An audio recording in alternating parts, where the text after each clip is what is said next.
like with all flying colors you should get the marks. Okay, flying colors అంటే తెలుసు కదా, మంచి marks అంటే డిస్టింక్షన్ రావాలి ప్రతి ఒక్కరికి. 80% 85% అలా మార్క్స్ వస్తే ఈరోజు ఇక్కడ ప్రతి ఒక్కరికి ఒక్కొక్క టీచర్ ఒక్కొక్క, నేను ప్రిన్సిపల్గా ఉన్న టీచర్స్ నాకు పడ్డ కష్టానికి విలువ ఉంటుంది.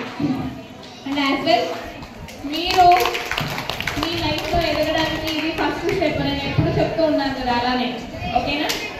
Only second years and even including first years కూడా ఈవెన్ రీసెంట్గా 3 days బ్యాక్ సెక్రటరీ సార్ అడిగారు జూమ్ మీటింగ్లో ఫస్ట్ ఇయర్స్ పర్ఫార్మెన్స్ ఎలా ఉంది, సెకండ్ ఇయర్స్ పర్ఫార్మెన్స్ ఎలా ఉంది అని. And when I get a message